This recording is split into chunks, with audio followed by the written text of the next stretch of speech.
Back in May, nearly 2 months before the Supreme Court released its official ruling in Dobbs v. Jackson Women's Health Organization, with the future of abortion rights in the balance, a draft of the opinion was leaked to Politico, which it published. The draft opinion overturning Roe was written by conservative Justice Samuel Alito, and it ended the constitutional right to an abortion in the United States. Now, this draft leak was a seismic moment in American politics on two levels, right? It was a tremendously unpopular decision, the actual substance of it, the overturning of a constitutional right 50 years after it had been enshrined, as we eventually saw reflected in the midterm election results. But also, the fact of the leak itself was seismic. So conservatives chose to focus on that instead of focusing on the consequences of their decades-long project to end abortion rights. Instead, conservatives found it convenient to vent their spleen at the leaker, the fact of the leak, ranting on and on about the sanctity of the court and what a massive betrayal of trust the breach was.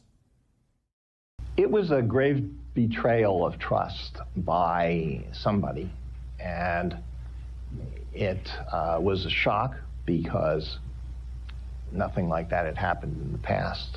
So it certainly changed the atmosphere at the court for the remainder of last term. I would also humbly submit that taking away women's rights to control their bodies probably changed the atmosphere of the court, too. Now, conservatives like Alito and others just took it for granted that a liberal was behind the leak, or at least they pretended to publicly. And we should say that's entirely a plausible theory, that the decision was leaked by a liberal working at the court who was furious about it and wanted to raise awareness of the impending decision, or kind of just blow the whistle, no matter how ineffectually.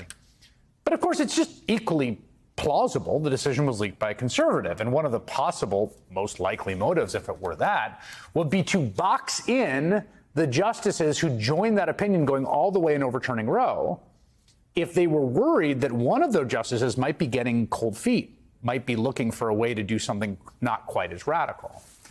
And here's the thing. In fact, just days before the draft leaked, the Wall Street Journal editorial page, a notoriously right-wing editorial page, published this strange editorial that implied that Chief Justice John Roberts was getting cold feet about the decision, or he was trying to attract maybe one of the other members over to join him in a kind of like Solomonic half decision. So it's also entirely possible the draft was leaked for a different reason that has nothing to do with any of this, and we may never fully understand. But for the better part of a year now, the court has been, quote unquote, investigating the source of the leak. That's what Chief Justice John Roberts said. And in the intervening months, we've also learned something interesting, because back in November, the New York Times published a letter from an anti-abortion activist to Chief Justice John Roberts. The man has since recanted his previous views. And he claims that Justice Samuel Alito himself leaked the decision of a 2014 court decision limiting access to birth control. That's something Alito denies. Well, today, the court seems to have, kind of given up on trying to get to the bottom of the Dobbs leak. In a frankly strange report released this afternoon, the court's investigators essentially threw their hands up in the air. We looked high, we looked low, we couldn't find the leaker. They said they were not able to find the source of the leak.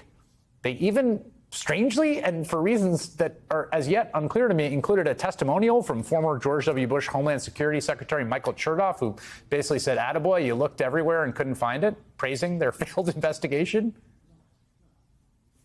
Now, the report also says they spoke to 97 court employees, but it is worth noting that it appears investigators didn't actually question the Supreme Court justices themselves.